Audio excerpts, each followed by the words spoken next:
Wait. How do you pronounce that? Dude, I don't know.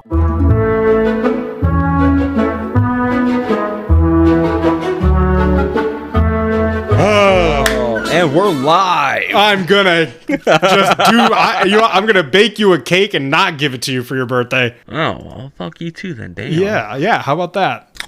Listen, you gotta stop being mean to me. I'm going to cry. I'm already having a very hard time right now because one of my favorite actors just got and he's been replaced by a clone that is trying to impersonate him very badly. I don't know if you guys seen that. Well, it's going to be very late when this releases. It's gonna be next week. Yeah.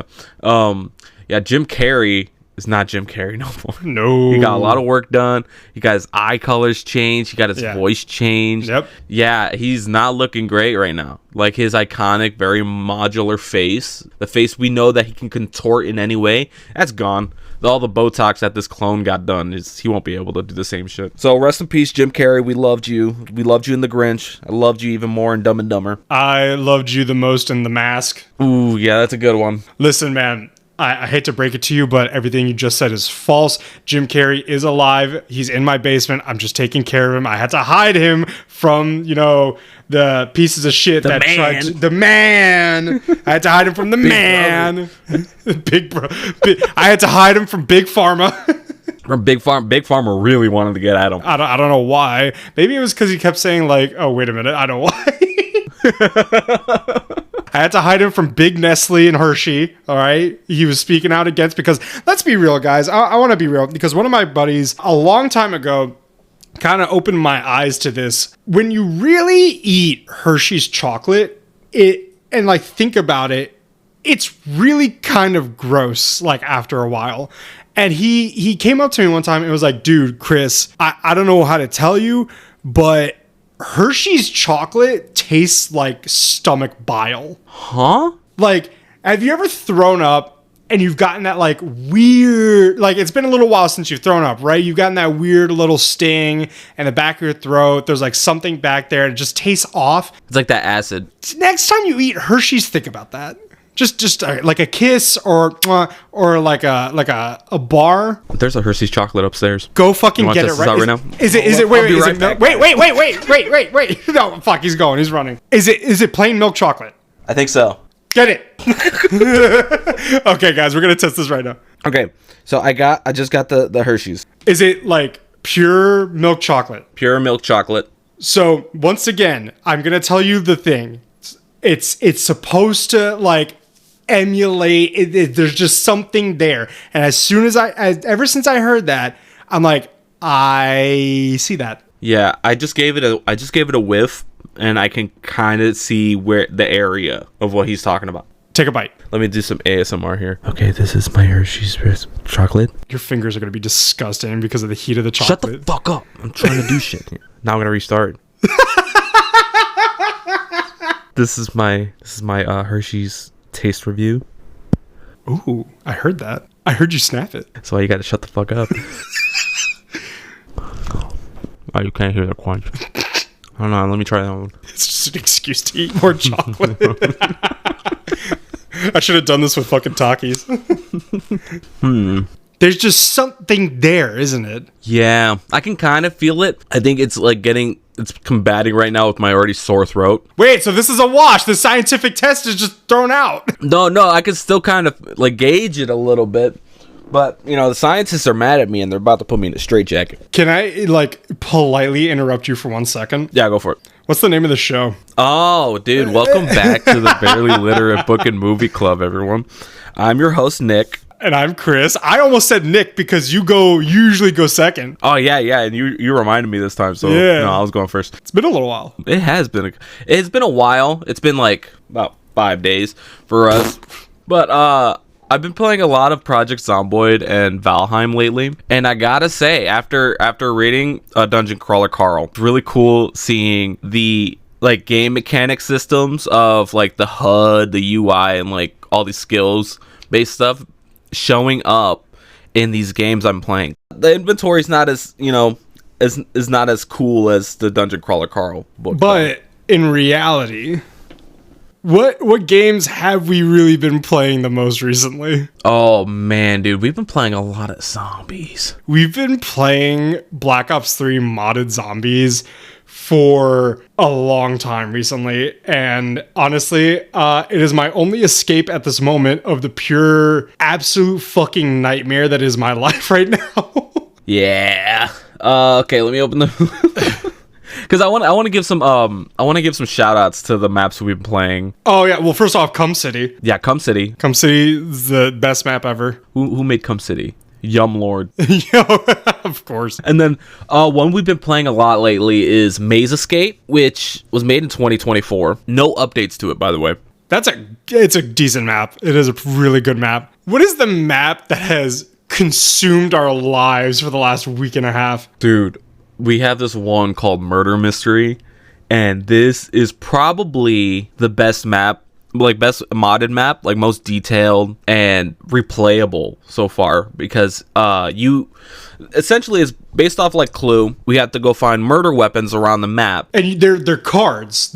So you pick up the murder weapon and it appears on the top of your screen like a playing card. And then same thing with the murder suspects. There's 4 of them. It's just the base crew for zombies. Yeah. And they're behind these knights that you gotta kill. Oh, and the knights have like insane amounts of health. Yeah, it's like if you're fighting like not a Panzerschreck. It's like in between of a Panzerschreck and the and George Romero in Call of the Dead. The knight follows you around, but he's walking very slowly. You know, it's like the astronaut in Moon. A little bit, yeah. Actually, yeah. Yeah, you can kill the astronaut pretty easily.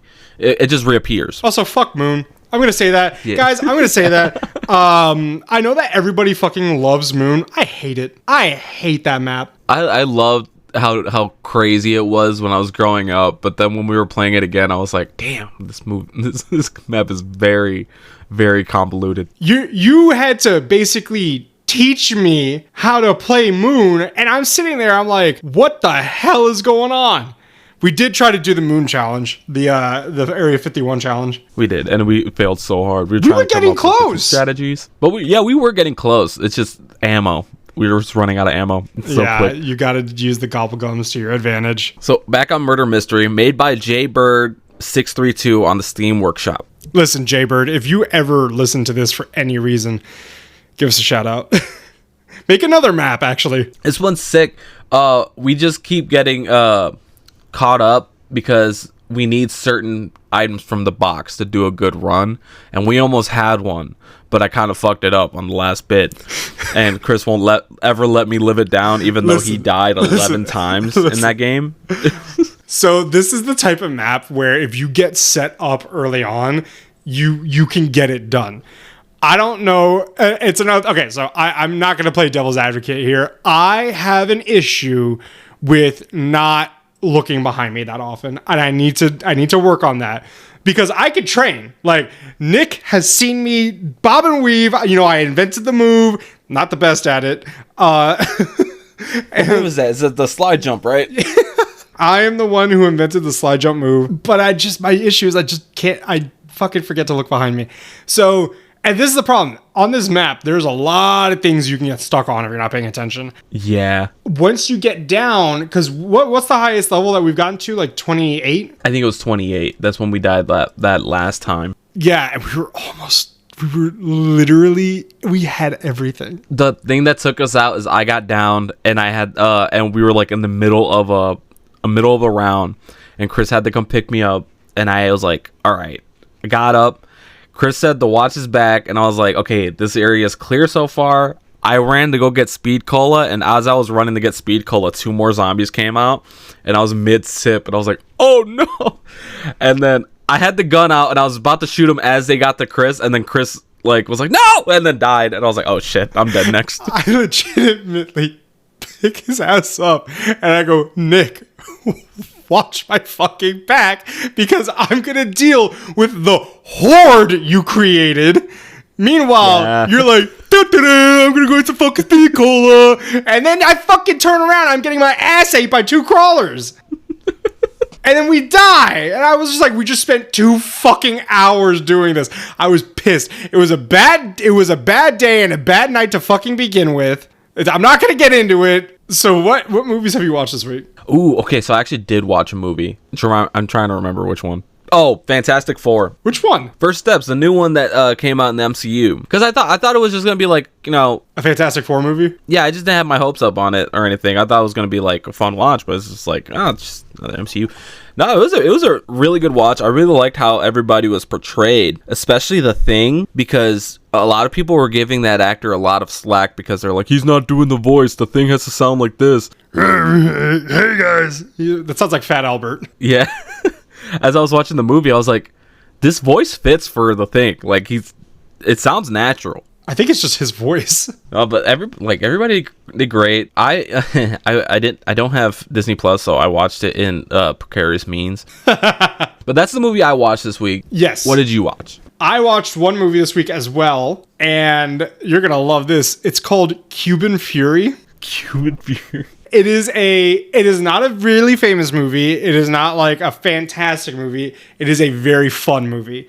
It is starring Nick Frost, which you might know him from Hot Fuzz, Shaun of the Dead, the chubby guy. Love him. Hilarious actor. He's so great. Basically, back in the day, he was an insane salsa dancer. Like really good. However, got bullied for it, dropped out of it, and then he meets, this woman, and she salsa dances, and he's like, I gotta get back into it. So he learns to win her heart. It's such a good movie. It's such a fun movie. And I know you just watched it just because it said Cuban Fury. So this came out in 2014, and when it came out, it popped up on Netflix, and my sister and I saw it on there. We're like, oh, we gotta watch this. So yeah, that's why. It also has the first time I was ever introduced to Kayvon Novak. Really? Yeah, he's in it. He plays a very flamboyant, I don't know if it's confirmed if he's gay in the movie or not, but very flamboyant guy. So funny. That he fucking really takes the character. He has such a different look from pre What We Do in the Shadows to when he's in the show. In this movie, he has short hair and no beard. Yeah, and it's just you're like, wait a minute, is that Nandor De Laurentiis? And then you're like, no. So, do you have a song of the week this week? Oh, I do. It's very on brand. Can I take a stab at who the artist is? Yeah. Avenged Sevenfold? Yeah. Oh my god.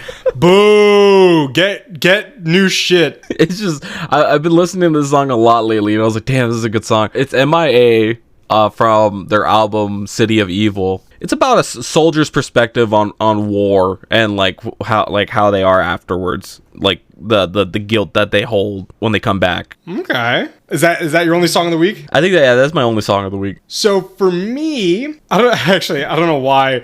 I've been having a lot of random songs stuck in my head recently. Specifically last night, I was over and over again singing Black Dog by Led Zeppelin, War Pigs by Crazy Train, and what was the other one? You've been singing Dragula yesterday when we were... Yeah, I don't know why.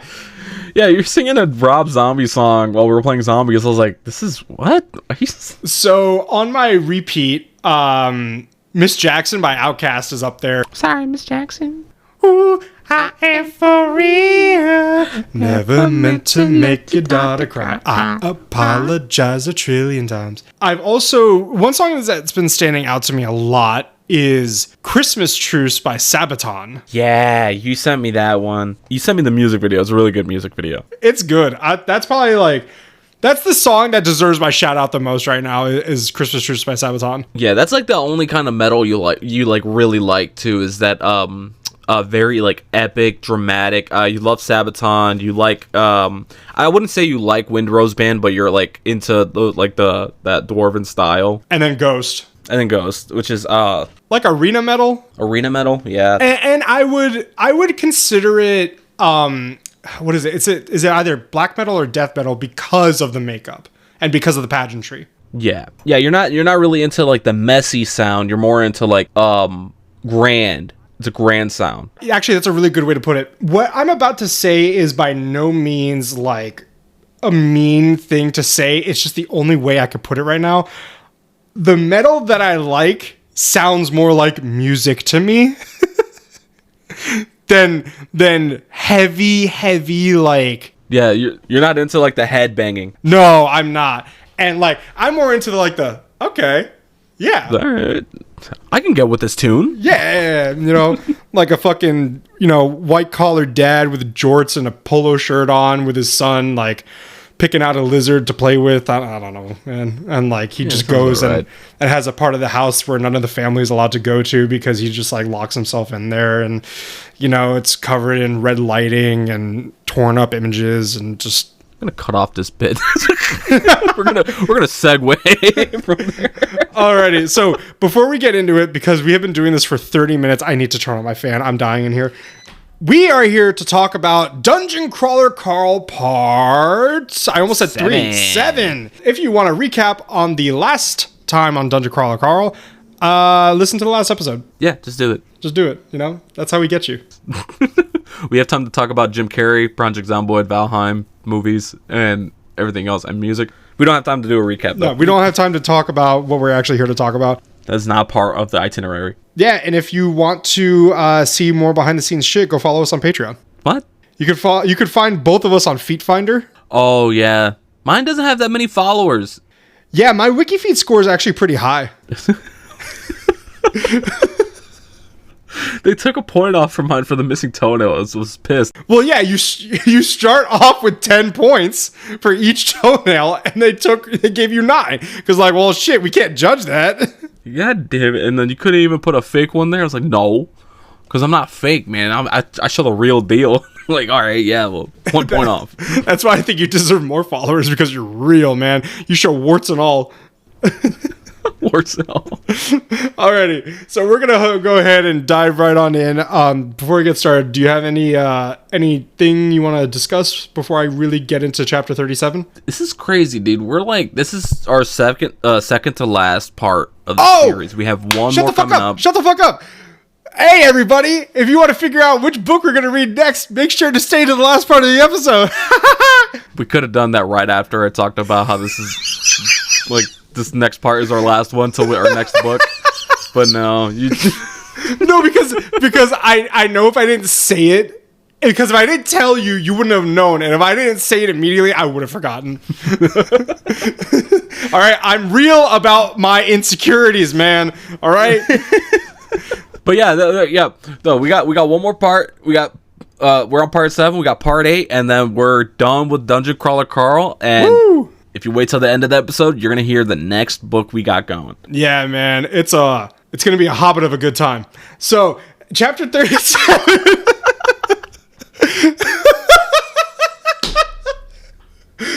Man, I'm really lording this information over you guys. Oh, dude, my ears are ringing. Oh man, I think. Nick, I think this is gonna be the beginning of a beautiful fellowship.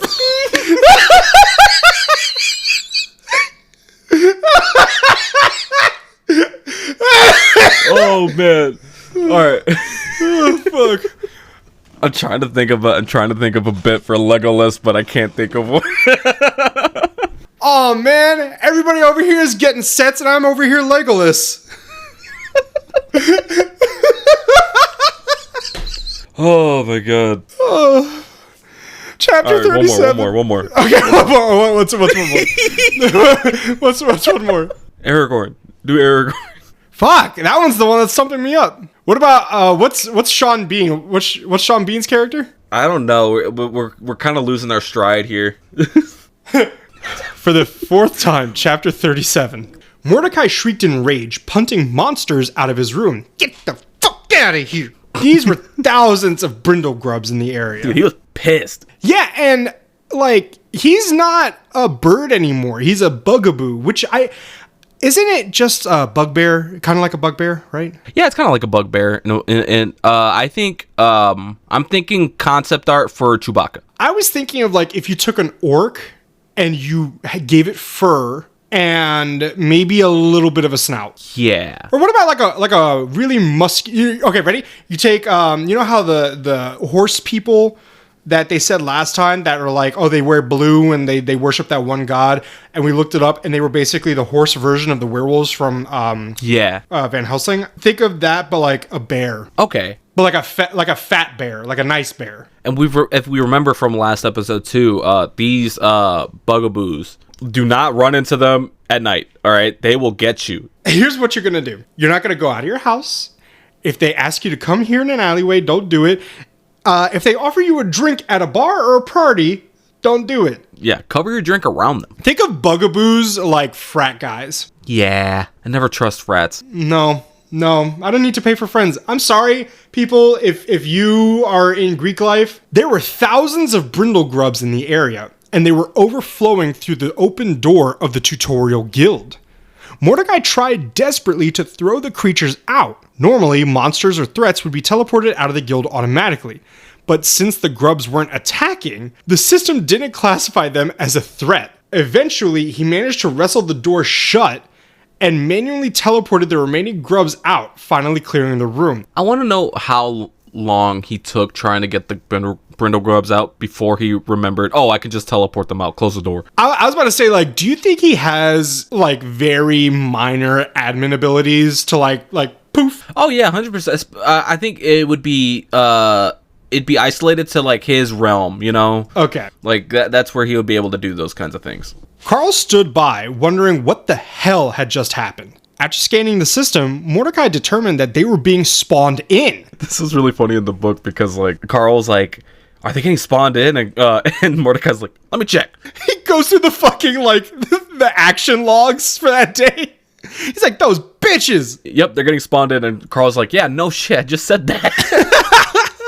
That's like when you and I are playing a game together and I say something or you say something and immediately afterward we just repeat it and I said that. Yeah, it happens a lot more than we realize. Yeah. He explained the dungeon's, quote, waste disposal system to Carl. On floor 1, it had been rats. On floor 2, it was the brindle grubs. Yeah, that makes me think, like, the more they eat, the bigger they get. Was that the same with the rats? Did they turn into, like, the Rat King kind of thing? Oh, maybe. We didn't really get to see that. They just killed the rats. Yeah, they killed them crazy. For every creature or crawler killed, up to 15 grubs would spawn to clean up the remains. And this included the grubs themselves. Between the group's grinding and the boss fight, 5,000 brindle grubs had spawned in the immediate area. Fortunately, that was the population limit for the quadrant. The system functioned this way dungeon-wide, primarily to prevent crawlers from camping in one spot for too long. So in each quadrant, up to 5,000 brindle grubs could spawn in. So think about this, right? We get a 4 square, 5,000, 5,000, 5,000, 5,000. That's 20,000 brindle grubs. They can spawn in, but they didn't say they're limited to that quadrant. I think they are, kind of. So, like, they could move. They could do this. Yeah, I don't know about it because they mentioned something later on, but I'm wondering how it works when you kill like a bunch of brindle grubs. Does the counter just reset to 5,000 like immediately? Well, no, because it says like per one body up to 15 spawn. So I kill you, I know at most 15 are going to come and get you. Yeah. Yeah, it's logistics. You guys, you're too low level to figure this out. Just leave it to us. I have no fucking idea. Alarmed by the revelation, you know what's funny? I saw Revelation, and every time I see the word Revelation, I don't think of Assassin's Creed Revelations. I think of this one GMM episode where Link goes, "This is a revelation!" And Rhett just like, "That's not a word." Alarmed by the God damn it! Alarmed by the Assassin's Creed revelations, Carl contacted Brandon through the chat feature. He told Brandon to get his people moving towards the stairs immediately, promising that he and Donut would meet them there. On the way to the rendezvous, on the way to the Rendezvous, what is that, French? Is it French? I bet it is French with their stupid ass language. Carl, listen, man, they got good food, though. Dude, I think they invented blue cheese, and just for that, I will hate them forever. You know what? I always forget that you're not into blue cheese, and it always surprises me, because I feel like you would be into blue cheese. I'm into blue cheese dressing for wings. But that counts. That counts. No, it doesn't, because it doesn't smell like ass. All right? They had regular crumbled blue cheese on a salad makes me want to throw up. On the way to the rendezvous, Carl used his boom jugs, or what was it Carl's Jug-O-Boom. Is that what it was? Yeah, Carl's Jug-O-Boom. To dispatch as many grubs as possible, but he soon realized he was wasting precious resources. At level 2, the creatures were harmless, but they provided 0 XP, and killing one simply triggered more spawns. The duo resorted to wading through the horde, trying their best not to kill any by accident, which was nearly impossible, because they could step on 1 or 2 of them at a time given the density of everything there. Yeah, I think they were up to like his knee. When Mordecai opened the door, I totally hit my thing. When Mordecai opened the door, it was kind of like a snowstorm had just happened, and you open the door, and it's like, oh shit. But then you realize, wait, I can keep my beer out there, and you're just like... Keep on sparkling water. Fun fact though, if it's cold enough and you put sparkling water outside, the cans will explode. Dude, that happened to me at my mom's house one time. I put in, I think it was a Diet Coke or a Sprite in the freezer because it had been out. And I was like, I need this shit cold. Well, I went downstairs to play Black Ops 2 with my buddy. We were playing probably Transit or Bus at the time, or Transit or Town. And I heard a... And I was like, what the hell was that? I forgot about it. And I completely forgot about the can. And I remember my mom yelling at me. She's like, what the fuck is that? Like that. And she opens the fucking freezer. And it looks like if you were to freeze like Venom mid, like trying to reach at you, like the symbiote, just like, rah! And it was all over the place. Jesus Christ. It was nearly impossible not to step on 1 or 2 given the density. But whenever Carl did crush one, he made sure to smear it until its X disappeared from the map. Even then, the other grubs immediately began devouring the remains. Carl knew that this would be a problem later on. Yeah, just them like still eating the very little remains that are left is like, oh, okay, so what Carl was doing was pointless from the beginning. Like every bite for them is like an XP increase. Yeah. Eventually, the pair made it out of the quadrant. The grubs stopped following them the moment they crossed the line into the neighboring section. Okay, that's confirmed. They can't move on. Okay. Spotting a mass of blue cheese dots on their maps, this is Nick's worst nightmare. Smells like the back of somebody's ears. Yeah. They jogged over to find the Metallark group transporting the elderly residents in a highly creative fashion. Using scrap wood, extra wheelchairs, and a magic chain Imani could summon, the group had constructed a large sort of parade float, where the residents sat in rows of 2. Imani and Chris pulled the makeshift caravan while Brandon and Yolanda guarded the flanks. I would have described it as like a large like roller coaster car. I was thinking the same thing. I was thinking like a man-powered roller coaster car. Yeah. Well, it was like all on wheelchairs. And like, think of how like Imani and Chris are doing it. Like, if you ever saw the pictures of how they pulled, this is before aliens were confirmed to have built the pyramids, but how the slaves like pulled the giant bricks with their backs. Yeah. They were kind of like doing that. But it was about, 35 old people? Yeah. Carl and Brandon caught each other up on their progress. Brandon, Chris, and Yolanda had leveled up after fighting the Mind Horrors and defeating their local boss. However, there was still no sign of Agatha. Fucking conspiracies, man. They got her ass. They Jim Carreyed her ass. Carl realized that if she had died there would be no finding her now. The grubs would have eaten every trace of the corpse. Yeah, I'm still thinking Agatha had to have been a plant. She might have been the previously seeded person that they put on the planet. Because I feel like if they are immortalizing, everybody that has to do with the administrative, duties of the dungeon, then surely they would have kept reusing her for different worlds. Yeah, there's something going on with Agatha. Yeah, because Mordecai's been there for years. I think, what's his name? The little gnome homie. Tally. Tally. I'm sure they used Tally. Like, didn't they say like Tally had like 60 years for this shit? Yeah, I think so. As the caravan continued, Carl suggested that they head to the nearest safe house. He walked alongside the train, talking to one of the residents, Mrs. McGibbons. Isn't this the one that tried to get in his pants because she was confused? Yep. I love her.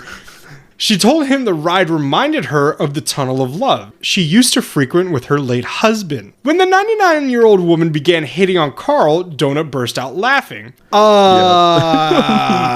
She did not hold back. No, she didn't. She was talking about like, oh yeah, like in the tunnel of love with my husband before he died. Like, I was going to say just Robert. Yeah, like she's like, I used to let Robert like touch my boobs over the sweater, and then Carl's like, oh, cool. And then Miss McGivens was like, but if you were there, I would let you go further. And I'm like, huh? And then Donut's laughing, and she goes, was that the third time you've gotten hit on in the dungeon?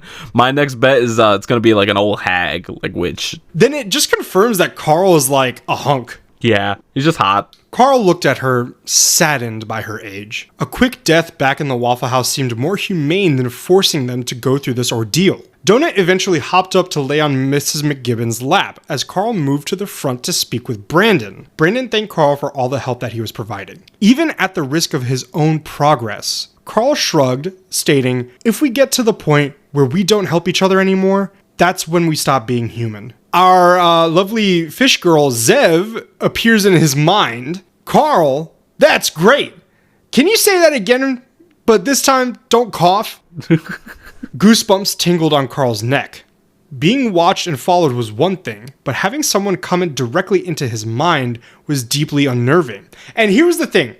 You know how like they have the chat feature, it pops up? No, it was like your conscience talking to you. Yeah, the chat already is like, it reads the message out loud. That's why Carl tells Donut to stop using all caps, because it's yelling at him. Yeah, and like it vibrates at him. Yeah, this one's like at the back of his mind. He responded to Zev internally, telling her he wasn't going to repeat it and asking if she'd been watching the whole time. Zev again. You and my other clients. This Save the Elderly storyline is playing great with most viewers. That said, about 20% of the focus group thinks you're wasting time and being stupid. Dead weight, I think, was the term some of them have been using. But most of them understand what you're doing. Donut is right, however. It's a little dry. Maybe you can... Oh, shit! Oh, fuck, Carl! Donut, run! Run to the safe room now! Yolanda screamed for Jack to stop, but it was too late.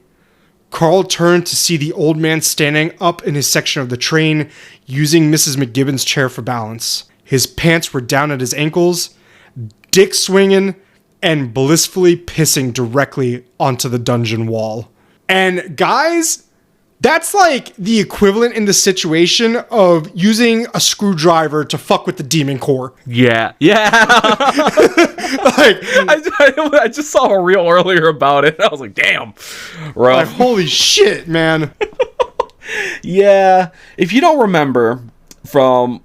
was it the last part? I think it was the last part. It was the last episode, yes. I don't know if you remember, the AI had made like a executive decision to make it so that if anybody uses, like if anybody pisses or shits in the hallway, that would immediately spawn in a monster from level 18 to dismantle them. Even the admins aren't safe. One admin got taken out immediately. All that was left was a bloodstain. Jesus Christ. It looked like it just bamfed. Like, pfft. Alrighty.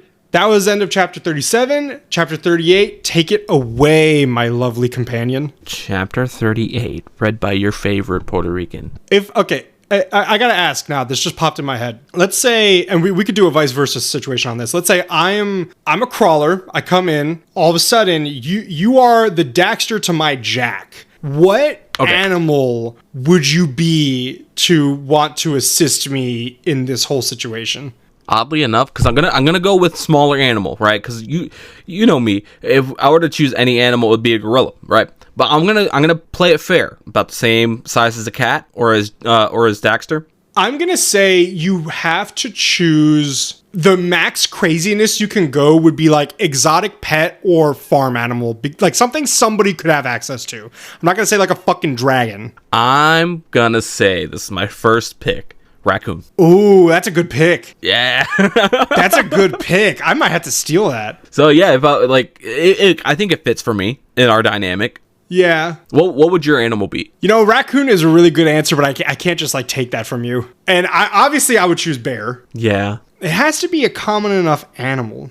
I was gonna say you can try to play the system. You can do red panda. No, like I would say a fucking black bear more than a red panda because that seems more common. Like especially those people that live in the fucking mountains. Yeah, I was gonna say red panda because it's like around the same size as a raccoon, but it's just like a red raccoon. Oh, what about like a fucking binturong? What the fuck is that?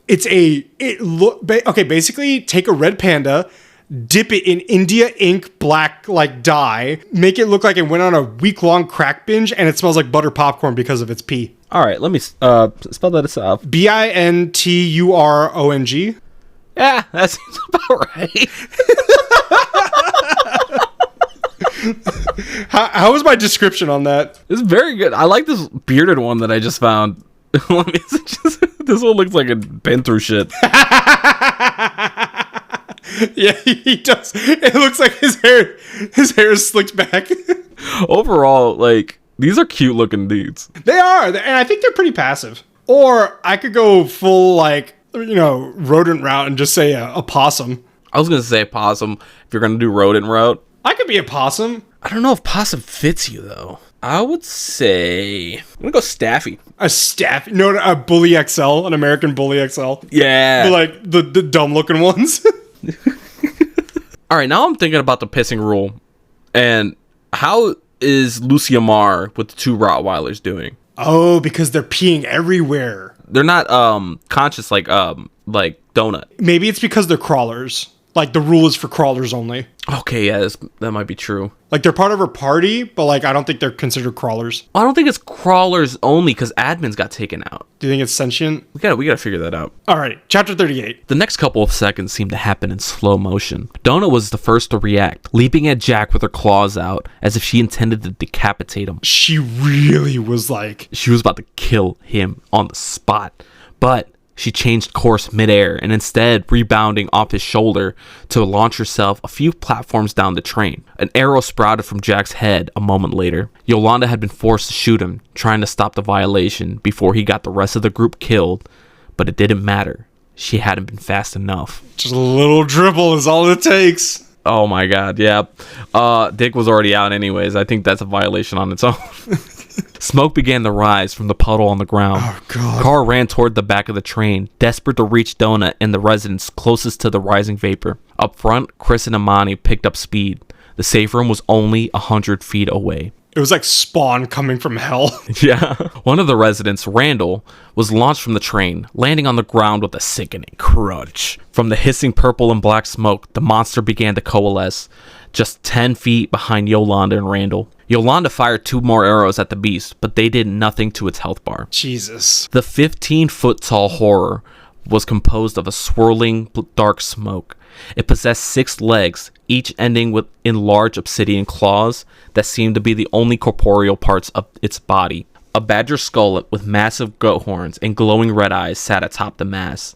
It roared, shaking the ground beneath them. Rage Elemental, level 93. Jesus. The first recorded summoning of a Rage Elemental, blah, blah, blah. If you're reading this, you likely don't give a shit about the monster's rather interesting tragic backstory. You're probably running. It's not going to matter. The almost indestructible Rage Elemental is said to only dissipate after it's claimed 666 souls. In other words, you're fucked. Absolutely bite the pillow fucked. Going in dry, like no warm up. I want to say the entire time I was reading this chapter, I was imagining the elemental as like a flame salamander. Yeah, I don't know why. I think what it did was the 6 legs. I read 6 legs and then I was like, that's all I need. But salamanders don't have 6 legs. No. Salamander's wrong. It was a fire axolotl is what I was thinking. Fire axolotl. Yeah, but I'm still like, the way I thought you were going with it when you were thinking salamander was like the troglodytes maybe. No, like maybe that was still in your head. I was thinking of fire axolotl. And I sent you a picture. I found a perfect representation of what I was thinking of. You did. You sent it to me and I was just like, I still don't get it because they said badger skull with goat horns. I don't know. And now I'm reading it, I'm just like, oh, this is the thing from the movie The Ritual. Like The Ritual. Donut hit the monster with a magic missile, but the health bar only flashed for a fraction of a second. It was self-healing. She jumped onto Carl's shoulder as the train rocketed past him. Yolanda stood her ground over Randall as the creature finished forming. Donut quickly deployed a confusing fog scroll, and a wall of mist filled the hallway. The monster turned toward Carl and Donut with unnerving speed and charged. It trampled Jack's body, shredding it instantly, before leaping toward to claw Yolanda and Randall. This next part is a snippet from the book because we want to keep this. Yeah, sorry guys. Ugh. Carl hadn't known Yolanda Martinez as well as he would have liked, but he didn't have to. She was a lifelong nurse, quiet, sweet, a mother, and a wife. She was a person whose presence was far larger. I'm gonna cry. Do you need me to read it? Yeah, can you read it? Are you serious? I'm gonna choke up, dude. Carl hadn't known Yolanda Martinez as well as he would have liked, but he didn't have to. She was a lifelong nurse, quiet, sweet, a mother, and a wife. She was a person whose presence was far larger than her stature suggested. Possessing a warmth that made Carl wish she was... You're fucking me up. I'm sorry. Possessing a warmth that made Carl wish she were his own mother. When the apocalypse came, she never wavered from her duty as a caretaker. Even though she was just as terrified as everyone else, she stood her ground against an unstoppable force. She had lived her life as a hero, and she had died as one too. The monster tore through Yolanda and Randall, disintegrating their bodies. Without breaking stride, it charged Carl and Donut. Before it could connect, Carl triggered his protective shell spell. A force field the size of the hallway slammed into place, and the monster recoiled violently upon impact. I should have read that snippet, like, slightly crying and choking up. I was doing that. I was like, I was trying to do that. I was trying to do that scene where, like, Keegan was making John Cena, like, crack. Because he was doing that crying scene and that, like, they were doing a firefighter movie. He was like, I was trying to do that bit, but my sore throat wouldn't let me. No matter how aggressively the beast attacked, it couldn't breach the shield. With only 15 seconds of the spell remaining, Carl and Donut snapped out of their shock and sprinted for the safe room. Brandon, Chris, and Imani were frantically unloading the train, tossing residents into the room as fast as they could. Just imagine throwing old people through a door. Go. Just like, whoa! Suddenly, Carl and Donut fell forward, slamming into the ceiling. The monster had cast a reverse gravity spell. Fucking overpowered as shit. Oh, big time, dude. Level 93. We never really fully processed that. The highest I think that they have faced is like a level 11 or 12. Well, faced, yeah, but like they've met high levels because Mordecai's like what, a 50 something? Yeah. Miss McGibbons, the last resident on the train, was caught in the radius and flew upward, hitting the ceiling hard. Yeesh. Yeah, old people, they can't fall 2 feet without breaking something. So imagine like maybe a 5-foot drop upwards. Donut landed gracefully and scrambled into the safe room, which sat just outside the spell's reach. Carl scrambled to his feet and ran to the old woman, hoisted her up, continued their perilous escape. And this is where you add the Indiana Jones like theme music. Dun, dun, dun, dun, dun, dun, dun. Oh, we should watch Indiana Jones. Those are good movies. Second one's not great. Okay, not be a hater. I like Crystal Skull more than Temple of Doom. What? I like Crystal Skull more than Temple of Doom. Fucking kill me, okay? I probably will. Crucify me. I'm Jesus. Behind them, the shield dissipated. The monster roared and rocketed down the hallway. Carl dove through the doors just as the beast caught up. He didn't really dive through the doors. He rebounded off the like frame of it. Yeah. Boom, boom. Because he jumped for it, and didn't he just get out of its spell or something like that? Yeah, so like he was falling back down, and you know the claws, it missed him by millimeters. It was kind of like a nice reflection of the Killdozer moment, because just like the Killdozer moment, the beast continued its forward trajectory after trying to claw at Carl and slid down the hallway past the door. And Carl handed Miss McGibbons to Brandon, and as a parting fuck you, lit and tossed a boom jug right at the back of the monster and slammed the door shut. He knew it wouldn't kill the thing, but hearing it roar in rage... hearing it roar in rage and pain gave him a fleeting wave of satisfaction. I can't get no... I really don't like the Rolling Stones. The monster began to pound at the now impenetrable door. Carl surveyed the surroundings. A rundown, dusty chicken restaurant that looked like it hadn't passed a health inspection in decades. Basically any Zaxby's you're gonna go to. Yeah. A Babka protector stood silently behind the counter. Miss McGibbons took a health potion while the other residents lay on the floor weeping, having been thrown savagely into the room. Again, huh, yeah, get in there, get in there. Ah! Broken hips everywhere. Broken, gone, broken. Imani moved among them, helping them one by one with tears in her eyes. Chris assisted her, his head hanging low. Brandon cursed Jack's name. They had warned the old man repeatedly about the bathroom rules. Zev's earlier message echoed in Carl's head. This had been a mistake. These people shouldn't be down here. They were hindering the group's training and merely delaying their own inevitable death. It would have been kinder to leave them on the first floor. He looked up at the screens. Time to recap episode, 1 hour and 40 minutes. Time to level collapse, 4 days, 20 hours. 420. Remaining crawlers, 1,033,992. Miss McGibbons thanked Carl for saving her, mourning Yolanda and Randall, even as she cursed Jack. Donut asked if the monster would eventually leave, but behind them, the door continued to rattle and rock under the onslaught of the screaming rage elemental. Shake, rattle, and roll. Shake, rattle, and roll. That's a good song. Isn't that the credits song for Clue? I think so. I remember it from Fallout. We gotta watch season 2. What the fuck? Dude, how fucking mean is this that the rage elemental doesn't despawn after a certain amount of time? Yeah, that's actual insanity. And wasn't there like some discussion where they're like they think Jack did it on purpose? We had that discussion. Oh. Yeah, that was our theory that Jack might have done it to... I thought that Jack was doing it to test the system, because old people like to test people. They like to... I worked at a nursing home for half a year, I would say. And... aren't you technically still employed there? Yeah, I don't think I ever got my... I don't think I ever put in a 2 weeks. I just stopped showing up. The way my schedule worked is I just picked up shifts, so I stopped picking up shifts. But, yeah, old people, like, they'll hear the rules, and then they're like, I don't know about that. And they'll just test anything they can. Jesus Christ, that fucking axolotl, man. Oh, chapter 39, Chris, take it away. Views, 212 billion. Followers, 4.4 billion. Favorites, 793 million. I'm speaking to the audience right now. Get our numbers up that high, and I will post pictures of my feet. Yeah, for real. I'll take the pictures too. I can do it.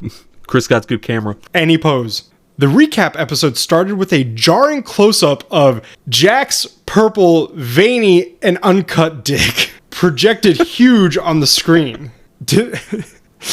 Donna immediately commented that Carl's wasn't nearly as large or oily looking, and noted that Carl's lacked that hat thing on the end. Oh my god. Let me tell you something about old man dick, alright? Oh my god. That is a perfect description of it. Just like weirdly big, oily looking, and most of them are uncut. The scene transitioned into a slow-mo replaying the group's reaction to Jack, culminating in the arrow piercing his temple. Imani turned away, unable to watch. And I think they like replayed the whip it out scene like a few times. After the preview, the show moved onto its usual compilation of crawlers being slaughtered, specifically focusing on those caught off guard by bosses leaving their lairs. That's a new thing. Yeah, that's something that they're like, oh, we got him. Carl ate fried chicken while watching, and Donut sat nearby being groomed by the Babka with her new Constitution brush. All the while, the Rage Elemental continued its unrelenting assault on the door. And Carl made a note, he was like, man, if I literally had not just gone through that bullshit and had been watching people be absolutely slaughtered on screen, this would have been the best fried chicken I've ever had in my life. Yeah. He's like, this shit's good. I feel like we would have been very quickly, our attention just towards the chicken away. Like, shit, man, this is really good. Oh man, Jerry got fucking killed out there. Fuck, yo, you got extra? Hey, can I get some more? Hey, can I get more? I really need this right now. You got any Tabasco? Carl had a plan to escape the beast, but it required waiting another 28 hours for his protective shell spell to cool down. The complication was that executing the plan would force him to abandon the Metal Arc group entirely. That's not something he really wants to do either. But he's like, this is probably the best thing for me at this point. Yeah, he's like, at some point I gotta save my own skin. Yeah, no. Checking his map, Carl saw a wave of grubs descending on the area. He wondered if the beast outside would be distracted by the harmless bugs, but it seemed unlikely the elemental would simply wander off and forget them. He'd have to wait until the end of the show to find out. Both Carl and Donut received achievements for their fight with the elemental. New achievement. What goes up? You have been struck with and survived the dreaded reverse gravity spell. Well, you fared better than Albert II, the first Earth mammal to reach space alive. He was a rhesus monkey, in case you were wondering.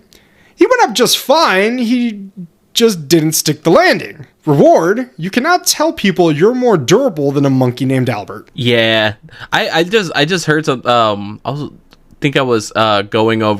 I was watching a video about the Cold War, and they did mention Albert. So I was like, hey. Call back. New achievement. Like a moth to a flame. You attacked and caused damage to a mob that is more than 75 levels above your own.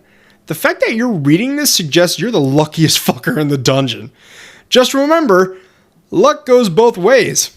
Like your mom. Oh, damn. My mom's bi. Damn. Progressive. Reward, you received a platinum lucky bastard box. They both received similar items from their platinum boxes. Scratch off lottery tickets. Donut wasn't allowed to use hers in the safe room, so Carl took it to read the description. Dungeon Gold Rush. Scratch off one spot, and depending on the symbol revealed, your next attack against a mob will have varying effects. Guaranteed laughs, and a 1 hour cooldown between scratches. Carl warned her not to use it until they could discuss it further. He was afraid she would get overzealous and accidentally quadruple a mob's strength. Very valid. Carl's own ticket had fewer spots to scratch. Fireball or custard? Scratch off a spot in the midst of a battle. And this zany ticket casts a spell at the closest red tagged mob. Each spot has a 50-50 chance. Will it cast a level 15 fireball? Or will it cast a glob of delicious healing strawberry custard? My god, that sounds delicious. Yeah. Who knows? Either way, the results will be a hoot. 30-minute cooldown between scratches. I feel like a fireball is perfect for Carl. He's the local bomber / arsonist. Dude, he's a firebender. He is a firebender. Yeah. He's the kind of firebender that like they do the combustion bending. The boom boom, sparky boom boom man. Sparky boom boom man, yeah.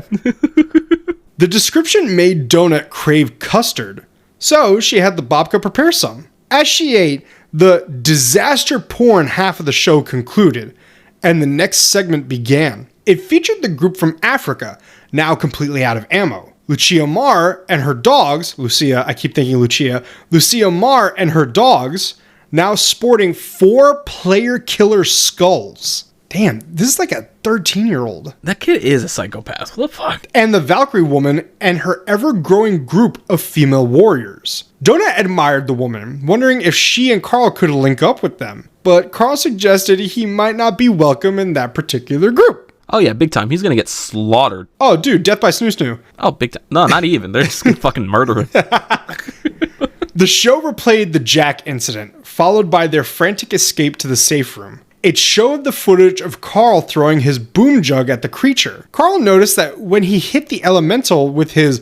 Say it. No. Fucking say it. No! I wrote the script, you gotta say it now. With his Moonlatov cockshine, he had shaved nearly 25% of its health bar. Hey, that's not bad damage on a level 93 Rage Elemental, by the way. I would have suspected that a Rage Elemental would have fire resistance, right? Yeah, especially if it's a fire axolotl. Yeah. Man, love me some Moonlatov cockshine. Okay.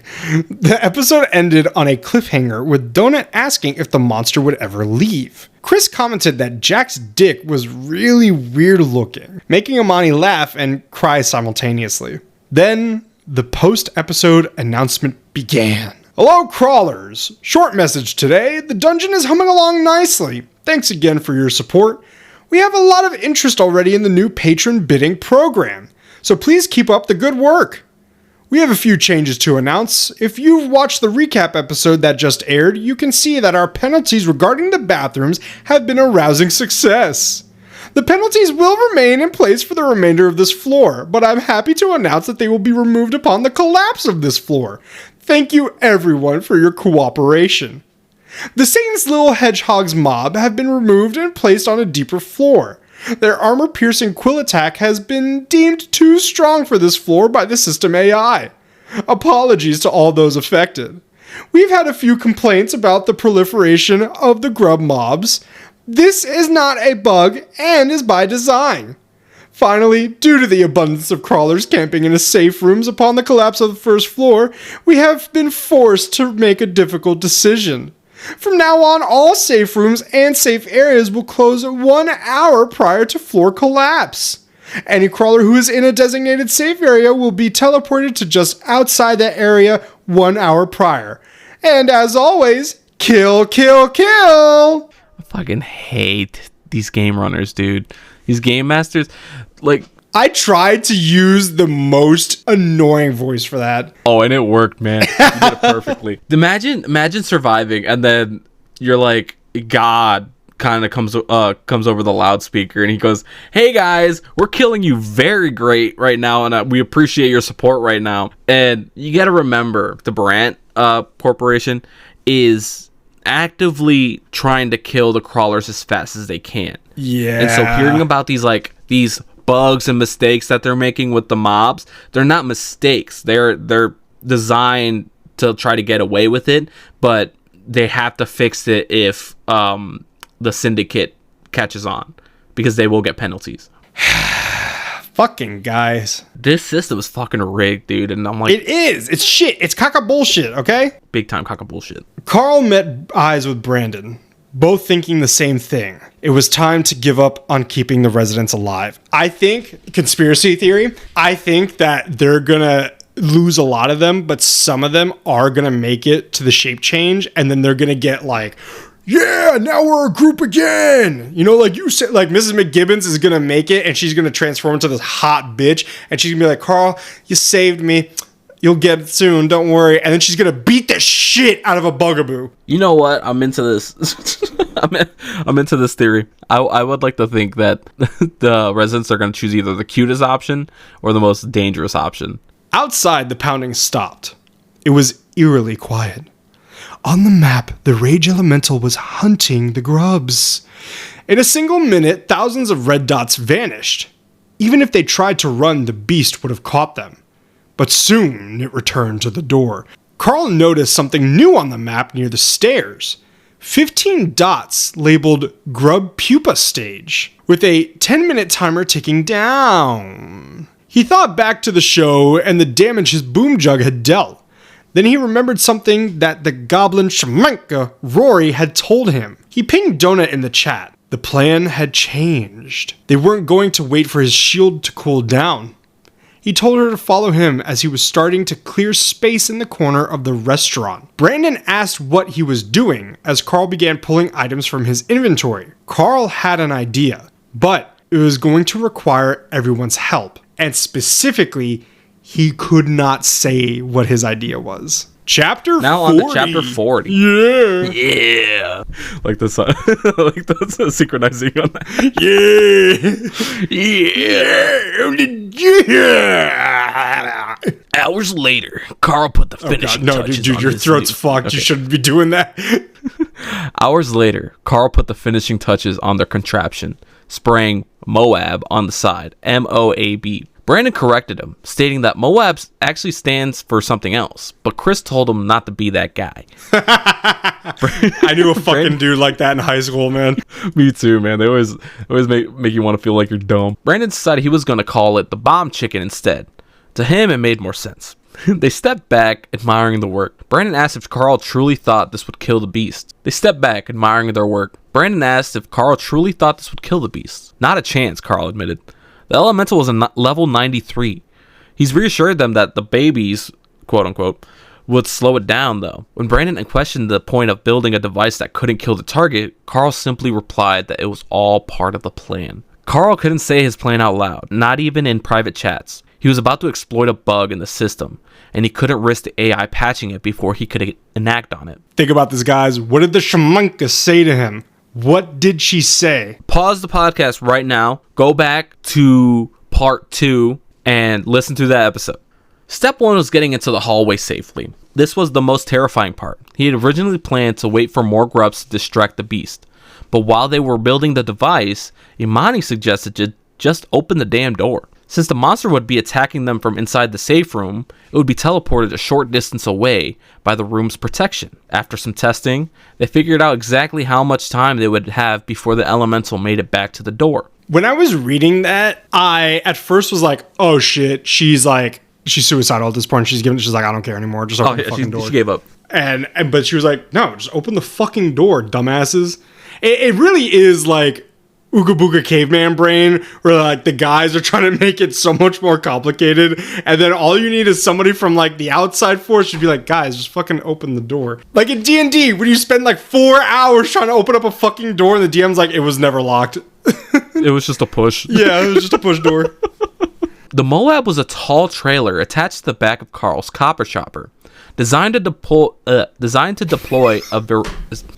In my head, I was like, damn, he said Carl's copper chopper like really smoothly. And then I immediately said it. Designed to deploy a special variety of roller bombs called babies. Donut would operate the Moab while Carl drove. The goal? Lead the rage elemental on a high-speed chase while dropping enough ordnance to keep it at bay.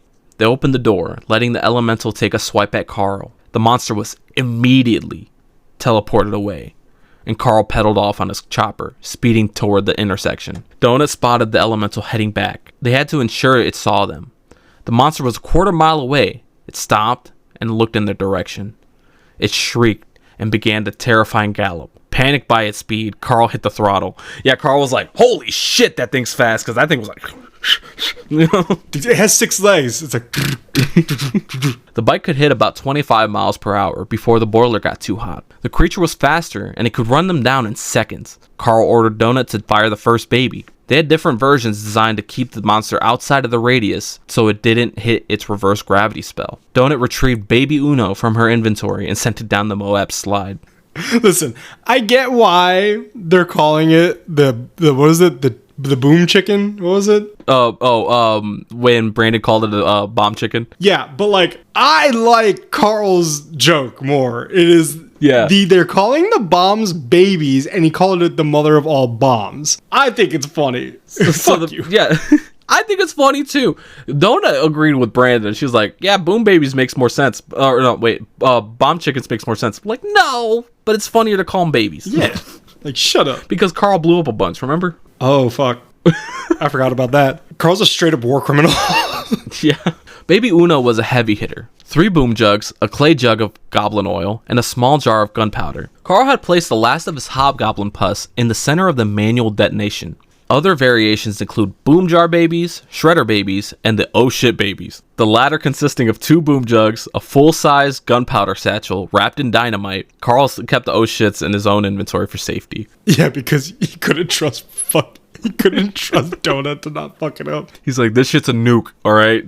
Donut gave the signal, and Carl jammed the trigger. There was a 5-second delay. As they skidded into a new intersection filled with grub pupae, Carl ordered Donut to drop the bola, a compartment containing Imani's chain tied to heavy weights. It was like the little tangling thing you wrap around somebody's legs to trip them. Yeah, they're called bolas. I didn't know that. Yeah, it's just like oh wait, I remember seeing a Game Grumps episode where they went to medieval times to like have fun with them, and they go, yeah. These are the most dangerous weapons, which is pretty interesting because they are the chain weapons. So you can't pull back on them. You got to do them full because then it's going to like fuck it up because it's all gravity and momentum. So he goes, so we got the small bola and we got the big bola. And then Dan just goes, and this is the Ebola. Behind them, the bomb detonated, but it was half a second too late. The blast went off behind the monster. actually launching it forward and cutting the distance between them in half. The halls were now swarming with level 3 grubs. They dropped more boom babies, but many were knocked over by the grubs and detonated prematurely, filling the hallway with blue flames. However, the map showed the monster had finally tangled its legs in the chain, slowing it down. Yeah. Fuck you. Narrowly staying ahead of the monster's gravity spell, they hit a stretch littered with pupae. They had dropped shredder babies, hoping the shrapnel would crack the pupae, and I'm gonna call them fucking like stalactites. They dropped... I think they described them as popping out of the ground like stalactites. I don't know. I know the difference. I just don't know how to remember. It's like one is hanging from the ceiling and one is sticking out from the ground, but I don't know the difference. Yeah, I need like a mnemonic or like a poem or some shit. They dropped shredder babies, hoping the shrapnel would crack the stalags and let loose whatever was inside to distract the beast. It worked. Sort of. The pupae were ripped to shreds, leaving the hornet-like creatures convulsing on the floor. It's like they kind of got aborted. Yeah. Wait. They filled the last stretch of the hallway with flames, and the monster moving more cautiously now continued the pursuit. Ahead, the stairwell began to materialize, but then a warning flashed. Goblin copper chopper, boiler breach imminent. Dun dun dun. Carl had pushed the bike too hard. He couldn't find the pressure release valve, said fuck it, and he yelled. He said fuck it and increased the speed. They burst into the large room containing the stairwell. The hole in the ground loomed, a bright light shining above it like the mystery box. Ah. Carl ordered Donut to activate the oil slick and jump. She protested, but Carl didn't give her a choice. She pulled the lever, spraying oil along the floor, and the pair leaped from the bike as it hurtled toward the stairs, still spewing oil until it plummeted into the large hole. Donut screamed at him, but Carl told her to get her puddle jumper spell ready. He pointed down the opposite hallway toward Mordecai's guild hall. The elemental paused to eviscerate the hornets, giving Carl a moment to breathe. He contemplated grabbing Donut and just jumping down the stairs. It would be over one way or the other. Instead, he stood on the edge and told Donut to start the cast. As the 10-second delay ticked down, he pulled an oh shit baby from his bag and gently placed it on the floor in front of them. With 2 seconds left, the beast entered the room. The second its 6 legs touched the oil-slicked floor, it lost its footing. It didn't seem to care. It roared, sliding forward with claws ready to slash. The pair disappeared, reappearing 500 feet away. A horrific shriek echoed throughout the dungeon, followed by a muffled whoosh of a big-ass explosion from deep within the stairwell.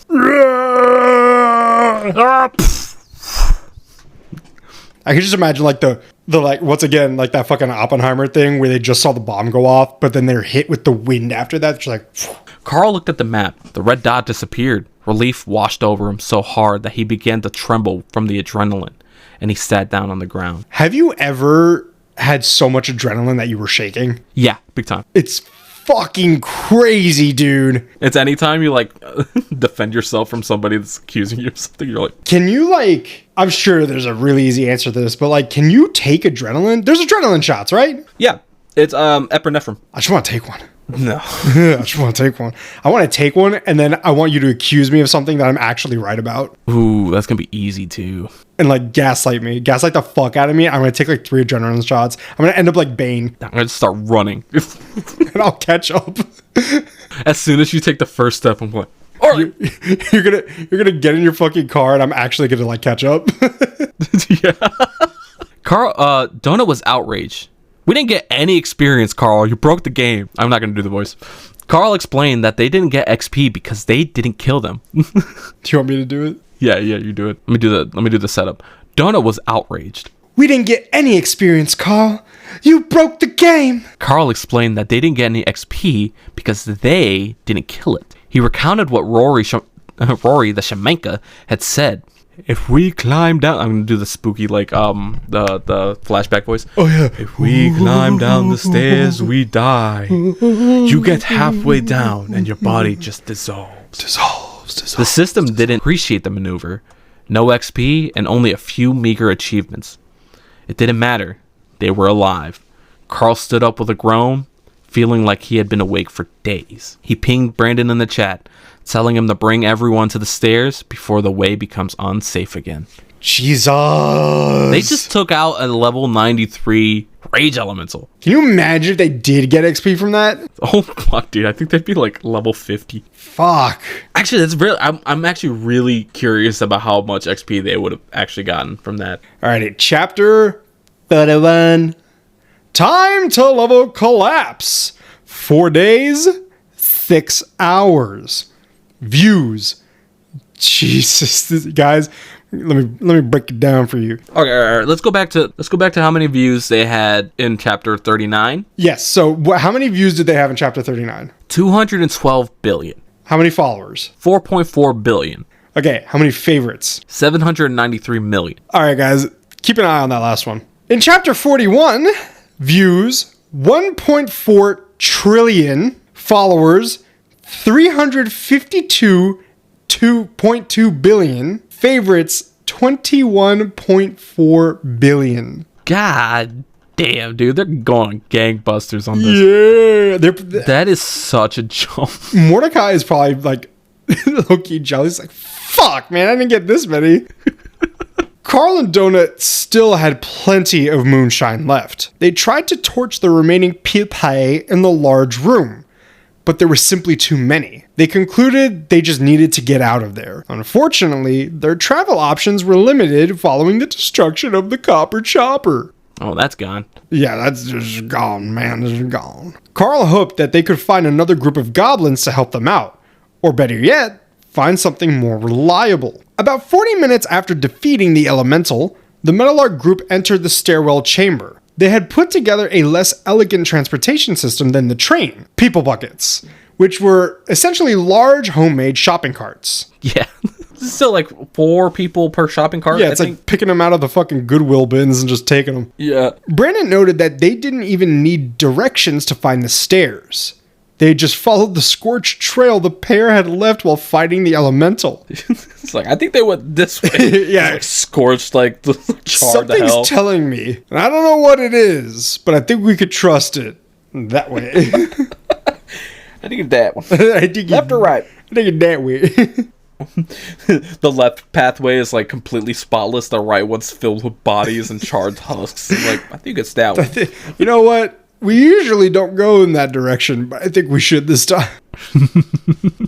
He asked Carl one last time if they wanted to descend early with them. Carl declined and said his goodbyes, and he watched as the group transitioned to the 3rd floor. They are going to wait there for like 4 days. I got a theory that they're going to have a bug with the stasis, and that the people that went in early are going to die in there from like starvation because the stasis didn't work properly. Oh, no. That's my theory, because these like brand corporation assholes. As the Metallark group departed, Donut wondered aloud if they would ever see them again.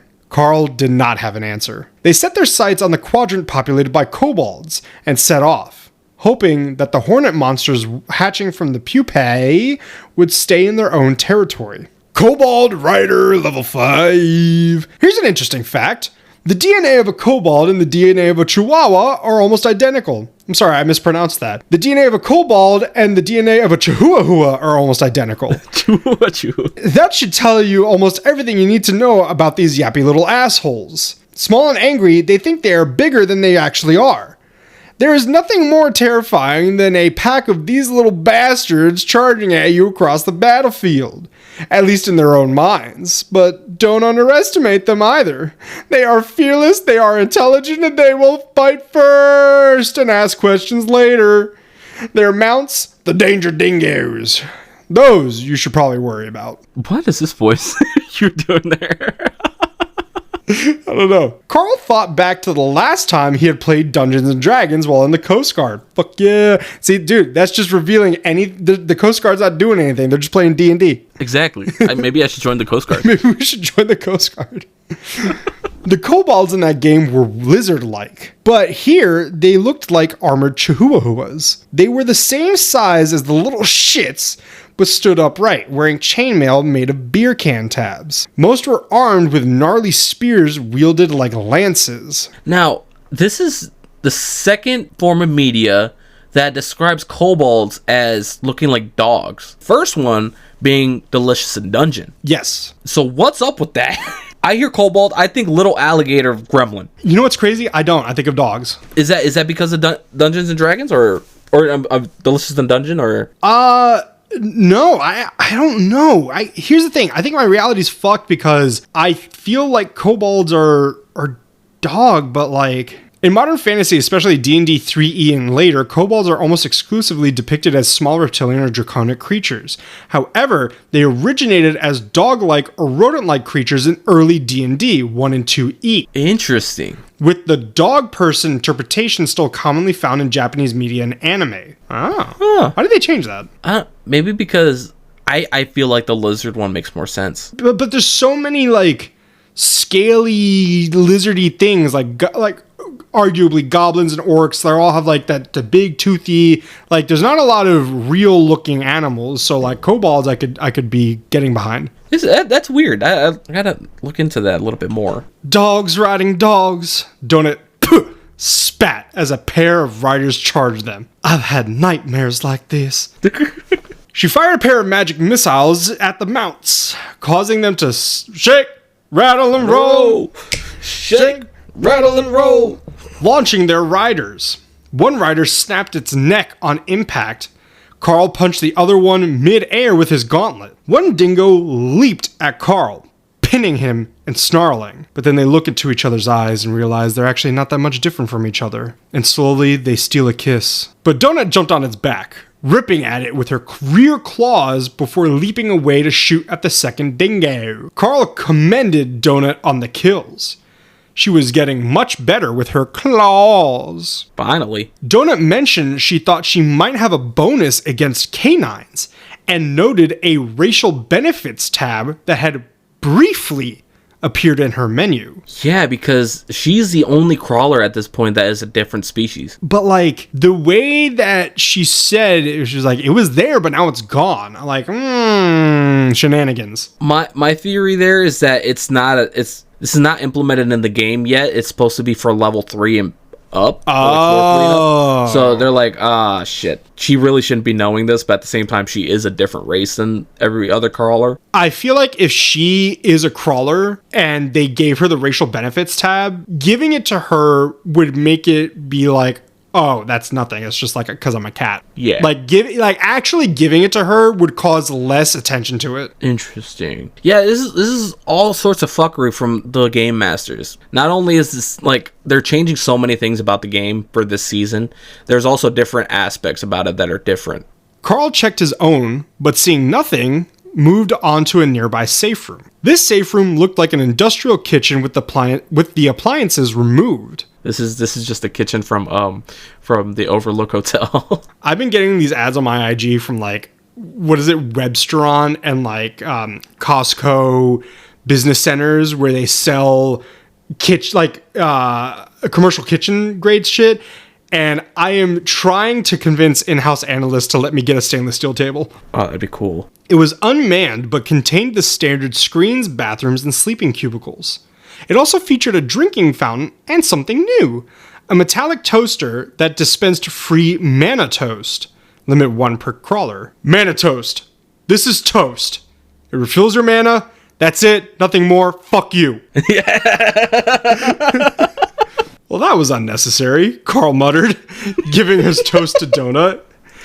That description is so like Chris coded. Like this is toast. You would say some shit like that to me, like specifically. Mana toast. Chris, what's mana toast? It's toast. It refills your mana. That's it. Nothing more. Fuck you. Like it's like, well, that was unnecessary. As had become their custom since the run-in with Frank, they checked the bathrooms. Oh, do you think that little fuck you was added just because of what he did with the rage That's what I was gonna say, but you distracted me with your laughing.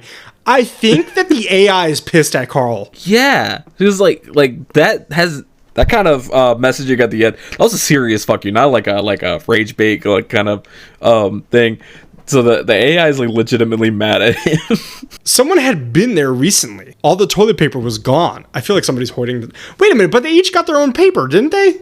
In their personal bathrooms. I don't think it counts for the safe room bathrooms.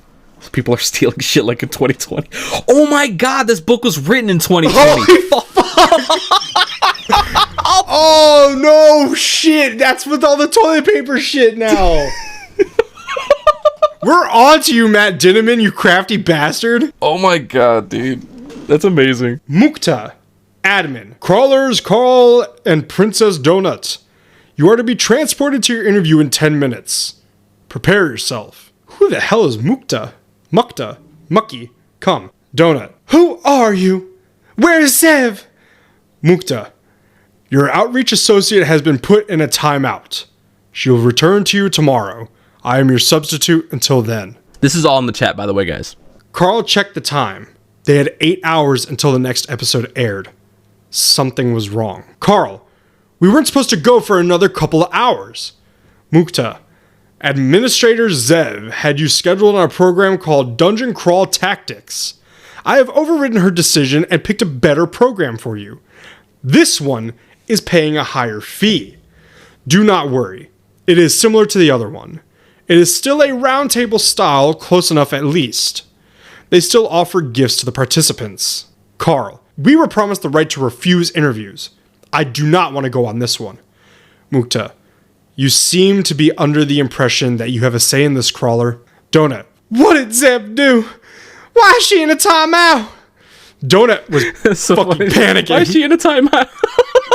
She wasn't ready and begged Carl for a quick brushing. Carl was a mess too, covered in dingo gore. He took a fast shower, brushed the knots out of Donut's fur, and began opening their loot boxes before the transport triggered. I'm thinking about it now. I'm like, Donut's view of a timeout is probably being put in a crate or something like that. So she's probably thinking that like Zev was put in a crate. It's like, why is she in a timeout? No! No, open the door! New achievement, Grease Monkey. Don't get ahead of yourself, Dale. You built and deployed... Who's Dale? Who's Dale? Is that supposed to be from The Walking Dead? I don't know, man. Don't get ahead of yourself, Dale. You built and deployed a wheel device. When the primitive humans in Mesopotamia made the first wheel, they probably thought they were hot shit too. It still took them another 5,000 years after that to invent the toilet. Man, I think this guy is actually pissed off. What's the deal with the toilets? Reward? You received a silver mechanics box. New achievement. You call that a trap? A mob has been injured because of something you purposefully left lying around the dungeon. From scattered Legos to spiked pits to buckets of flesh-devouring Skinner ants to dimensional rifts that instantly boil all the blood in one's body. The art of trap making has a celebrated and storied history in the annals of Dungeon Crawler world. So, if you're going to do it, you better do it right. Whatever it was that gave you this achievement, it was probably something stupid. This will help you make the next trap more exciting. Remember, if you don't make it titillating, we will. Reward? You received a gold sappers box. Man, the game masters are lucky that the dungeon crawl didn't happen during the 70s, because if they got some like Vietnamese soldiers in there, those traps would be crazy, dude. Oh my fucking god. They'd be giving the audience PTSD. That'd be insane. They did what with the spikes? They shat at it. Oh my god. Not the Punji spikes, bro. Yeah. Carl was confused. He hadn't personally dropped the traps from the Moab. In the mechanics box, he found the Gorgon marital aid. I'm really glad you got this chapter. Let's see, should I... Gorgons are sexy, right? Gorgons are Medusas. So they're sexy, yeah. Gorgon marital aid. A favorite amongst intergalactic porn stars. Oh no, fucking, I gotta say this like an incel. Yeah. Oh shit. So you had the voice almost there. Like goblin-like. That's a little too goblin-y. I gotta say it like a fucking, like a Discord mod. Oh, you gotta get that stuffy nose. You gotta cover, you gotta talk nasally. Gorgon marital aid. A favorite amongst intergalactic porn stars. This is a hardening and de-hardening tool. This is so perfect.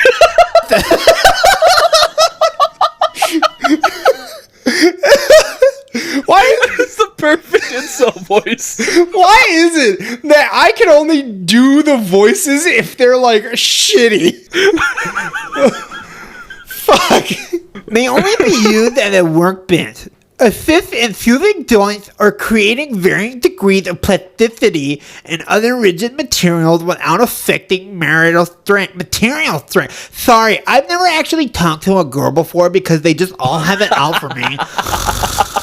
Now give me my Yu-Gi-Oh Girls cards. scare me. Girls are very scary, and I don't like talking to them too much. In the sapper's box, he found a sapper's table, similar to his alchemy table, and a 10-pack of proximity triggers. Thank fucking God. Yeah. Proximity trigger. Trigger warning, traumatizing content. Using a sapper's table, the highly valuable proximity trigger may be attached to any non-static trap. Allows for the establishment of activation conditions, including countdowns and mob-type triggers, etc. Carl and Donut were still stuck at level 11, but they were right on the edge of leveling up. But it hasn't budged much since their last boss fight. Carl was hoping that they would make it to level 13 before they descended to floor 3. Man, if they didn't fucking fuck up that, elemental maybe, but here's the problem is they cheated. Mukta. Fuck, I keep thinking it's Mutka. Transferring now. The pair teleported into the production trailer. It was smaller and dingier than Odette's. A floating black disc with a flashing blue light descended from the ceiling. It introduced itself as Mex 55 and explained that they were in a rental trailer leased for a program called Deathwatch Extreme Dungeon Mayhem. Glurp, glurp, glurp, glurp, glurp, glurp, glurp. The holo would begin in 60 seconds. Donut was outraged at the lack of green room or snacks. She asked for the host's name. The Maestro, the robot replied before flying back into the ceiling. As the pair took their seats at the table, Carl commented on how stupid the show's name was. Mex55 called back, yeah, well, wait until you see the show. I like me a sassy robot in a sci-fi setting. Chapter 42, last chapter of part 7. Yes, the last chapter, everybody. Buckle the fuckle up, alright? Because it is go time! Donna was feeling seasick. This trailer was smaller than the last and lacked stability on the waves. Carl told her to breathe, reassuring her she'd get used to it. It was actually really interesting when he said that. He goes, this is obviously a smaller ship, rougher ocean, they aren't as high up. Because he knew. Yeah, it's showing his, Coast Guard. The hollow emitters flickered, and the room suddenly appeared larger.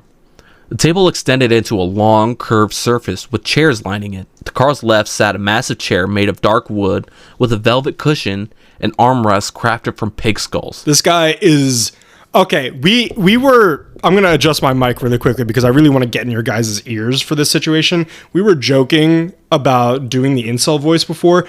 This guy is a fucking incel and is making other incels through kids. Yeah, this is literally like Andrew Tate, the red pill fucking dude that is brainwashing the youth to make evil people. 4 plain empty chairs sat to Carl's right. From the roar of the crowd, it was clear the show had started.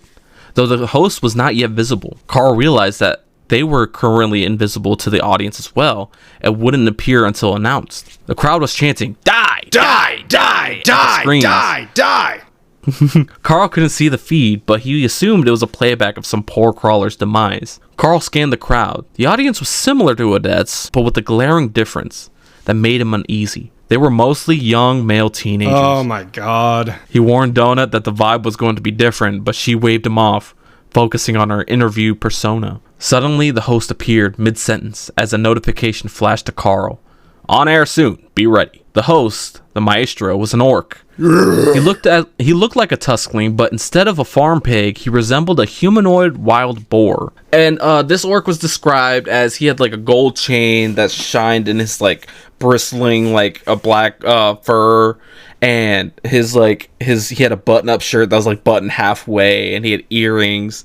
And Carl guessed that the host was in his early 20s, and he immediately hated him. Yeah, he was a piece of shit. To Carl's right, 2 men appeared in the round table chairs. One seemed to recognize Carl, and both began waving and bowing repeatedly. They gestured to the empty chairs beside them, but the other guests hadn't been revealed yet. The maestro announced he had 6 guests. 2 lame guests, 2 surprise guests, or 2 surprise VIP guests, and 2 surprise guests for the VIPs. He added that because of the VIPs were so hot, the show was airing live for the first time. They started with the lame guests playing a clip on the screen. The scene showed a group of 4 crawlers, the 2 men that were at the table, another man, and a woman, fleeing from 10 troglodyte bashers. Their retreat was halted by 5 grub pupae. A large hornet creature burst from one, spraying white goo at the armed man's face. No. The acid sizzled and the man screamed, dropping his tooth-lined sword. As the woman reached for the weapon, the scene froze. The 2 men were snatched from the fight and teleported to the show.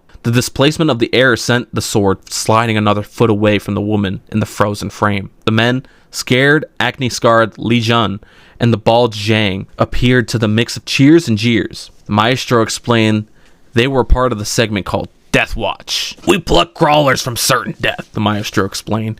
If you want a chance to survive the situation you were taken from, you will have to play the game. The maestro explained the time freeze spell would expire when the episode ended. To earn teleport points, they had to watch 4 clips and guess if the featured crawler survived. Points could be spent to transport party members to a safe room with healing if needed. The maestro asked who they would save if they had 1 point.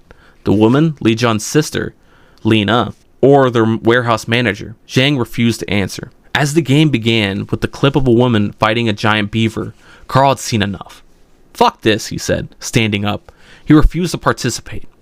The trailer lights sparked on, and the holo display disappeared. Mex 55 floated down, her voice now replaced by a gruff, orcish tone, ordering Carl back into his seat. Carl told the voice to fuck itself. When the voice threatened to drop Carl and Donut into the ocean, Carl called its bluff. They weren't Barant or the Syndicate. They didn't have the authority to do shit. Then Admin Mukta's voice cut in. He warned Carl that he was required to take a seat and that there would be consequences for non-compliance. Carl told the Quatin he'd go on any other show but this one. Mukta replied that they could discuss it later, but Carl had to stay or they would be forced to accelerate him. Kill. And if we remember what accelerate meant, it's Kill. just accelerate the experience. Kill him. Fucking kill him. Carl took a deep breath, repeating his mantra internally. You will not break me. You will not fucking break me. He was saying this in his head. You know, if he was saying it out loud, it'd be kind of weird.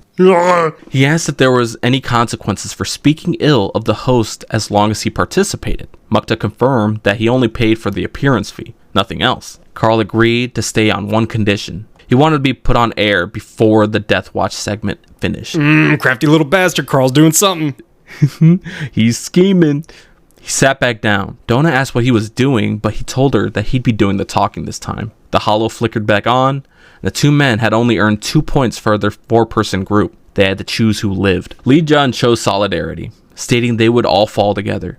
Zhang, however, told the host to save Li Jun and Lena. As the maestro mocked their pathetic camaraderie, he received an alert for Carl's demand. Pivoting to make it look like it was his own idea, the maestro announced a VIP guest. The crowd went berserk as Carl and Donut became visible, chanting, Glurp, glurp, glurp, glurp, glurp, glurp, glurp. This is like Maury Povich solo key.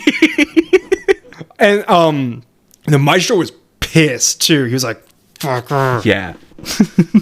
he's already annoyed about Carl demanding to be put on the show, but he's like, all right, fine. Donna acted aloof, licking her paws. The maestro introduced them, mocking Carl for saving geriatric sandbags instead of reaping the XP. Carl ignored the jab.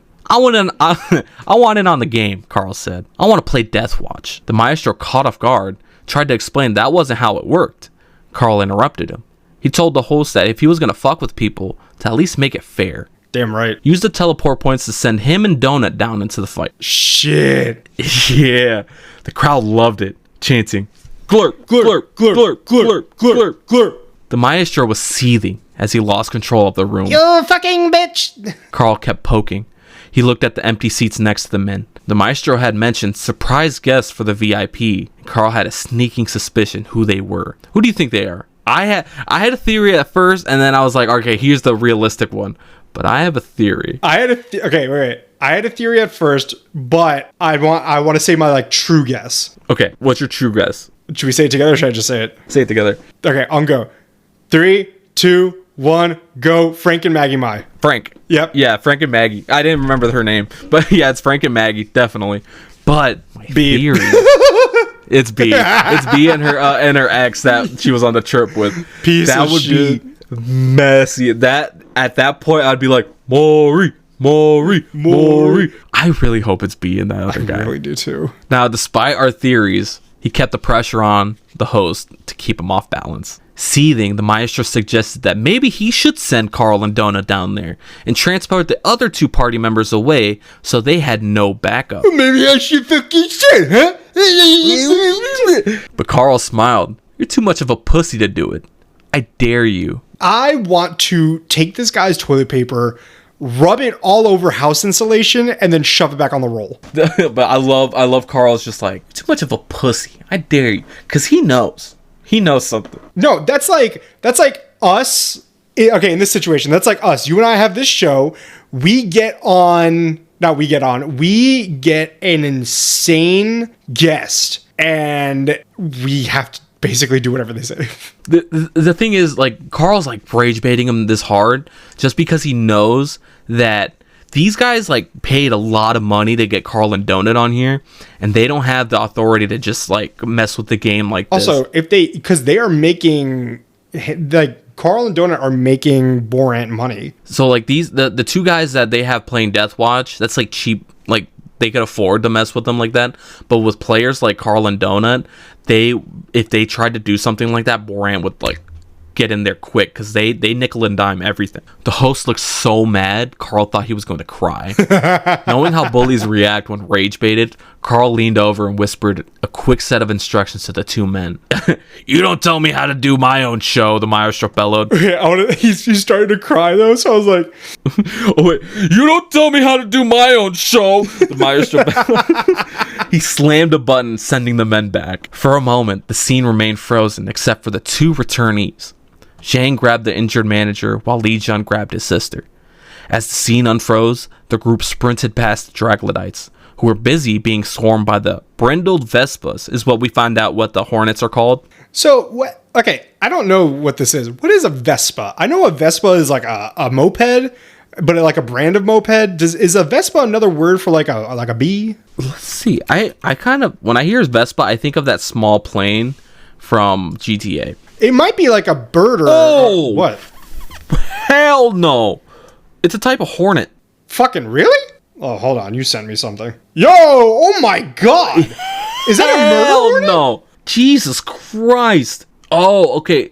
Hornets are wasps of the genus Vespa. It's the zoology term, I think. Oh, okay. The scene ended with the party slipping into a safe room, and Zhang already administering a health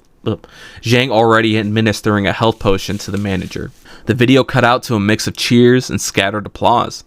The audience didn't know how to feel. Carl looked at the maestro with a massive, satisfied grin. Glurp on that motherfucker. Yeah! When Carl said that, I was thinking of Carl from Shameless, like later seasons. Glurp on that motherfucker. Yeah, exactly.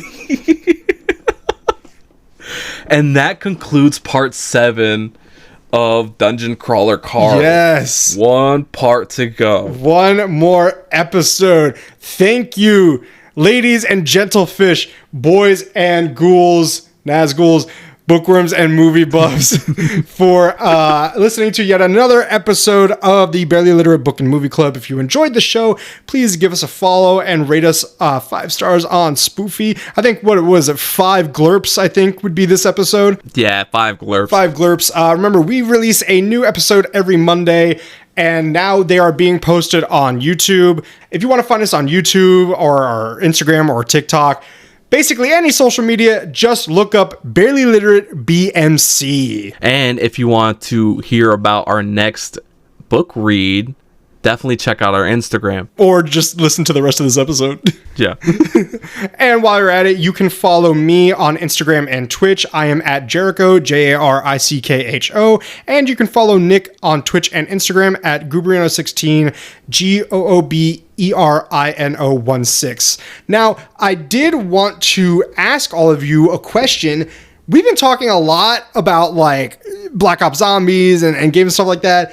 if you guys are interested in just having like snippets of us fucking gaming and stuff like that and want to watch it, let us know, because I feel like that'd be a really fun, like, Barely Literate project. Oh yeah, I would love to stream Black Ops Zombies again. We used to do it years ago. Yeah, we used to really do it, but like that was more of our independent streams. Now we could do it on Barely Literate shit. But yeah. And don't forget, guys, you can always, hit us up on Instagram, whether it's our independent or like individual or Barely Literate Instagrams. Just DM us for any book recommendations or movie recommendations. We would love to hear what you guys want us to watch and read. Always looking for something new. Also, bouncing off of the zombies content, if you played custom zombies on Black Ops 3 and you have any recommendations for maps, give us some maps, us some dude. maps. We would love. And yes, Give us some maps. we've played Cum City. You don't need to suggest Cum City. We love Cum City. Alright, and just an easier way to make it for you guys, you can find all of our links and our new website in the episode description, as well as the Instagram and Twitch channels. Now for the moment that you are all waiting for, the announcement of the century. Wait. Drumsticks. We can do a drum roll. Oh my god. Are you fucking kidding me? Alrighty. Now, for the moment you have all been waiting for, please put your hands together for the newest book of the Barely Literate Book and Movie Club. Lord of the Rings! Lord of the Rings! Fellowship of the Ring, I think. I'm sorry to sing a Star Wars song. Yeah, what the fuck? What is the... What is the fucking song? Oh, no, it's fucking Power Rangers. We gotta figure this out. Yeah, whatever. But yes, our next book is Lord of the Rings, Fellowship of the Ring. Yes, finally. Get ready for that. We're gonna have a really grand old time, a gay old time, as they say in the gay old times. It's gonna be fun, and that will be our next book after we finish DCC Book 1. And honestly, guys, if you want more DC stuff, let us know, because we'd be happy to continue reading the series. Alrighty. That is all she wrote for this one. Thank you once again for listening. Have a fantastic doing whatever it is that you were doing, and we will see you next time. Yeah, stay hard, stay wet, and stay out of trouble, guys. Yeah, Love you. Bye.